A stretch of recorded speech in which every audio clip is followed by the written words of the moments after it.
의정부시 한적한 마을 그 중심에는 수백 년을 이어온 선앙당이라는 작은 사당이 자리 잡고 있다. 이 선앙당은 오랜 세월 동안 마을 사람들에게 숭배의 대상이 되어왔고 특히 농경사회였던 과거에는 수확의 풍요와 안녕을 기원하는 중요한 역할을 해왔다. 전해 내려오는 이야기에 따르면 오래전 이 마을에는 혜원이라는 한 소녀가 살고 있었다. 그녀는 혼자 남은 가족을 부양하기 위해 꽤나 어린 나이에 농사일을 맡게 되었다. 마을 사람들은 그녀의 성실함과 밝은 성격 덕분에 혜원을 모두 좋아했지만 또한 불행한 일들이 그녀를 따랐다. 초여름의 어느 날 갑작스러운 폭우로 논이 잠기고 그 해의 수확이 크게 줄어들자 혜원은 깊은 근심에 빠졌다.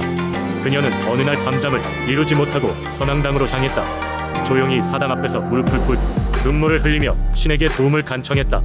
이 땅의 수호신이시여, 제발 저희 마을에 축복을 내려주시옵소서. 부디 이번 수확이 헛되지 않게 해주십시오 라며 간절히 기도했다. 그녀가 기도를 마치고 일어나던 순간 사당 옆 오래된 나무 위로 이상한 빛이 내려오더니 그녀 앞에 신비한 모습의 할머니가 나타났다. 그 할머니는 혜원을 바라보며 말했다. 너의 정성과 진심이 마을을 지키던 내 마음을 움직였다. 나 선왕씨는 너희 마을의 풍요와 행복을 가져다 줄 것이다. 할머니의 모습은 곧 빛과 함께 사라졌고 혜원은 무언가 특별한 일이 일어나고 있음을 직감하며 집으로 돌아갔다. 다음날 아침 마을 주민들은 놀랍게도 누런 들판이 어제까지 빛을 잊지 않은 듯 더 푸르고 건강하게 변한 것을 발견했다. 이 기적은 마을 사람들 모두에게 커다란 경이로 다가왔고 그들은 이 모두가 혜원의 기도와 선왕신의 은총 덕분이라고 믿었다.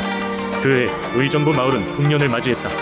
수확의 기쁨과 함께 마을 사람들은 선앙당에서 대규모 축제를 열었고 그들의 소원을 이뤄준 선왕신에게 깊은 감사를 드렸다. 혜원은 마을의 영웅으로 소문났으며 그녀와 같이 진심을 다해 선앙당을 보살핀 많은 소녀들이 있었다. 이를 계기로 선앙당은 의정부 마을의 중심지로 자리 잡고 각자의 소원을 담고자 하는 이들의 발길이 끊이지 않게 되었다. 얼마의 세월이 지나 마을은 현대화의 물결을 피할 수 없었지만 선앙당은 그 불변의 자리에서 여전히 마을 사람들에게 안식과 축복의 상징으로 남아있다. 새로운 시대의 주민들은 여전히 선앙당에서 평화와 발전을 기원하며 그 전설 속 신의 축복을 마음에 새긴다. 혜원의 이야기는 의정부의 오래된 신앙 전통을 간직한 채오늘날까지도 이야기되어 내려오고 있다. 두 번째 이야기 옛날 옛적 강진의 작은 마을에는 특별한 민속 신앙이 내려오고 있었다. 이 마을 사람들은 촛불이라 불리는 신비한 풀에 대한 이야기를 대대로 전수받아왔다. 촛불은 봄이 시작될 무렵 마을 주변의 산기슭에 아주 잠깐 동안만 얼굴을 내미는 몹시 드문 식물이었다. 촛불에 얽힌 전설은 오랜 세월을 걸쳐 마을 사람들 사이에 전해 내려왔다. 이 풀의 효능은 매우 신비롭고 특별하다고 믿어졌는데 한 번만이라도 입에 대면 온갖 병이 낫고 심지어 마음의 상처도 치유된다고 했다. 하지만 촛불을 찾는 일은 결코 쉬운 일이 아니었다. 촛불은 마치 산의 정령처럼 은밀히 숨어 있어서 눈 밝은 자만이 그 존재를 발견할 수 있었다. 마을에는 부하로 자란 한 소년이 있었다. 그의 이름은 수연이었고 그는 어려서부터 부모님을 여의고 우울로 살아가고 있었다. 마을 사람들은 수연을 불쌍히 여겼지만 그에게 무언가를 줄 만큼 여유롭지 않았다. 그러나 수연은 그런 환경에서도 언제나 긍정적이고 꿋꿋하게 하루하루를 살아갔다. 어느 해 봄날 수연은 마을 어르신에게서 촛불에 대한 이야기를 듣게 되었다. 그의 마음속에는 촛불을 찾아 자신의 삶을 변화시키고 싶다는 염원이 생겼다. 수연은 며칠 밤낮을 고민한 끝에 산으로 촛불을 찾으러 가기로 결심했다. 이른 새벽 수연은 작은 배낭을 메고 산길을 오르기 시작했다. 촛불은 어디에 있는지 알 수 없었지만 그는 포기하지 않고 돌과 나무, 풀 한 포기까지 놓치지 않고 주의 깊게 살폈다. 그렇게 몇 시간이 흘렀고 수연이 지칠 때쯤 해가 산꼭대기에 걸리기 시작하자 드디어 특이한 향기가 그의 코끝을 스쳤다. 수연은 그 향기를 따라가며 숲 깊숙이 들어갔다. 그리고는 마침내 바위 틈새에서 조용히 빛나고 있는 촛불을 발견했다. 대단히 신비롭고 아름다운 모습에 수연은 감탄하며 손을 내밀었다. 불을 조심스럽게 꺾은 뒤 그는 입에 가져갔다. 그러자 놀랍게도 그의 몸과 마음은 따뜻한 기운으로 가득 차오르는 것을 느낄 수 있었다. 그 길로 수연은 마을로 돌아갔고 평소와 다름없는 활기찬 미소로 사람들에게 인사를 건넸다. 마을 사람들은 그의 변화된 모습을 알아채고는 신기하게 바라봤다.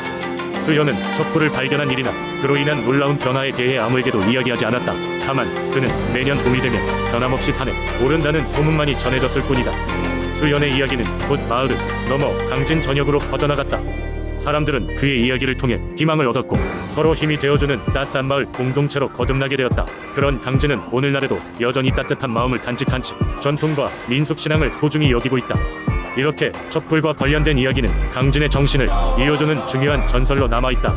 신비롭고도 소중한 촛불처럼 작고 부드러운 것이 세상을 변화시킬 수 있음을 보여주는 이야기로 사람들은 오늘날에도 그것을 되새기며 서로에게 귀감이 되고 있다. 세 번째 이야기. 옛날 옛적 아름다운 산과 맑은 강물이 흐르는 가평이라는 작은 마을이 있었다. 이곳은 자연의 은혜를 받아 농사가 풍성했고 마을 사람들은 늘 평화롭게 살아갔다. 하지만 이 마을에는 특별한 신앙이 있었으니 바로 용신 숭배였다. 마을 사람들은 용신이 마을 이강에 거주한다고 믿었고 그 덕분에 비옥한 땅과 풍요로운 물을 얻을 수 있다고 여겼다. 가평에는 준수라는 젊고 용감한 청년이 살고 있었다. 그는 마을의 유명한 사냥꾼이자 낚시꾼이었으며 무엇보다도 자연을 사랑하는 사람이었다. 준수는 매일같이 강가에 나가 고기를 잡곤 했지만 항상 필요한 만큼만 잡고 자연을 훼손하지 않기 위해 애썼다. 그의 이런 마음씨 덕분에 마을 사람들은 그를 존경했고 청년은 마을의 자랑이었다. 어느 날 준수는 강가에 앉아 낚시를 하고 있었다. 그런데 그날따라 물고기는 잡히지 않고 이상하게 물이 맑지 않았다. 그는 이상하게 여겼으나 곧 그 이유를 알게 되었다. 갑자기 강물 속에서 푸른 빛이 아른거리더니 놀랍게도 용의 모습이 나타난 것이다. 놀란 준수는 순간 뒤로 물러섰으나 용은 아름답고 평화로운 눈빛으로 준수를 바라보았다. 용신은 준수에게 말했다. 젊은이여, 나는 이강의 용신이다. 너의 착한 마음씨와 자연을 아끼는 마음이 이곳에 닿았다. 나의 수호 아래 이 마을이 지금까지 평화로울 수 있었지만 이제 나의 힘이 약해지고 있다. 그러니 그대는 나를 도와 이 마을을 지켜주지 않겠느냐? 준수는 용신의 말을 듣고 고민에 빠졌다. 그는 마을을 사랑했고 용신의 도움으로 지금까지 마을이 번창할 수 있었음을 알았다. 그래서 마음을 굳히고 용신에게 말했다. 제가 무엇을 하면 되겠습니까? 저는 마을을 지키기 위해 무엇이든 할 준비가 되어 있습니다. 용신은 고개를 끄덕이며 말했다. 강의 물이 이제 다 말라가고 있다. 마을 사람들은 이를 알지 못하지만 나는 그 영향력을 잃기 전에 강의 물을 다시 채워야 한다. 이를 위해서는 내가 산 정상으로 가서 하늘에서 내리는 최초의 비를 가져와야 한다. 그 비는 마법의 힘을 가지고 있어 강의 생명력을 회복시킬 수 있다. 준수는 용신의 부탁을 듣고 바로 여행을 떠났다. 산 정상까지의 길은 험난했지만 그는 용신과 마을을 위해 할 수 있는 모든 것을 다하고자 했다.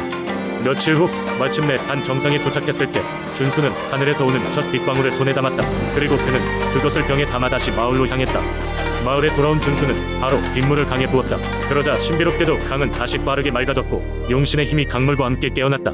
마을 사람들은 이를 보고 준수 위용기에 큰 감명을 받았고 준수는 용신과의 약속을 지킬 수 있음을 감사히 여겼다. 그 후로도 준수와 용신은 깊은 우정을 나누며 마을을 함께 지켜나갔다. 마을 사람들은 매년 용신을 기리며 강가에서 축제를 열었고 준수는 자연을 사랑하고 보호하는 마음을 잃지 않도록 항상 노력했다. 이렇게 가평의 전설은 오랜 세월 동안 전해지며 자연과의 조화로운 삶을 살아가는 지혜를 전해주고 있다. 그들은 용신의 가호 아래 계속되는 평화의 삶을 감사히 여기며 절대로 자연의 균형을 잊지 않았다. 네 번째 이야기. 오랜 옛날 경북 영주의 조용한 마을 안에는 작은 개울이 흐르고 있었다.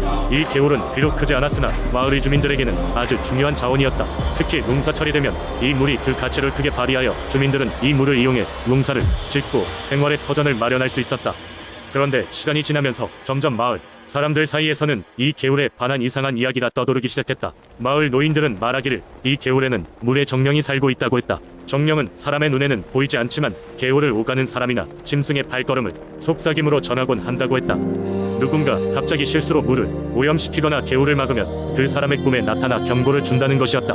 바로 가까운 마을에 사는 지혜로운 노인은 젊은 시절에 물의 정령을 실제로 만났다고 주장했다. 그는 이렇게 말했다. 어느 날 나는 비가 많이 온 후 농사 지을 땅을 보러 개울가를 찾았었지. 그런데 물 위에 작은 빛이 반짝이는 것을 보았다네. 그것은 물속에서 천천히 나타난 작은 형체였어. 가냘프고 우아한 움직임으로 나에게 다가오던 인간이여 나의 물을 지켜주소서라고 속삭이는 것 같았다. 그때 그것이 바로 물의 정령임을 직감했고 그 일을 철저히 소중히 간직하기로 했지. 노인은 그날 이후로 물을 함부로 대하지 않고 개울은 물론 그 주변 자연까지 소중히 여기며 살았다고 전했다. 이런 이야기들은 마을 사람들에게 큰 인상을 남겼다. 사람들은 마을의 젊은이들에게도 이야기를 전해주며 개울을 깨끗하게 유지할 것을 당부했다. 젊은 농부들은 개울 변두리 추억 이야기를 추적하며 각자가 마주친 정령의 이야기를 나누기도 하였다. 어떤 젊은이는 밤이 깊어가던 어느 날 개울가에서 밝게 빛나는 불빛을 보았다고 했고 또 다른 이는 개울을 따라 걷는 동안 귀에 닿는 나지막한 속삭임을 들었다고 주장했다. 시간이 흘러 현대에 이르러서도 영주의 개울가에는 이 정령 이야기가 전해지고 있다. 개울은 여전히 마을 사람들이 중요한 자원으로 존재하며 사람들은 여전히 개울을 깨끗하게 유지하려고 노력하고 있다. 물의 정령에 대한 이야기는 단순히 전설이 아니라 마을 사람들이 살아가는 방식 자체에 대한 경각심을 불러일으키는 중요한 교훈으로 남아있다. 조용한 밤 개울가에 서 있노라면 마치 물의 정령이 가까이에 있어 나지막히 속삭이며 물을 지켜달라고 부탁할 것만 같은 느낌이 들기도 한다. 이렇듯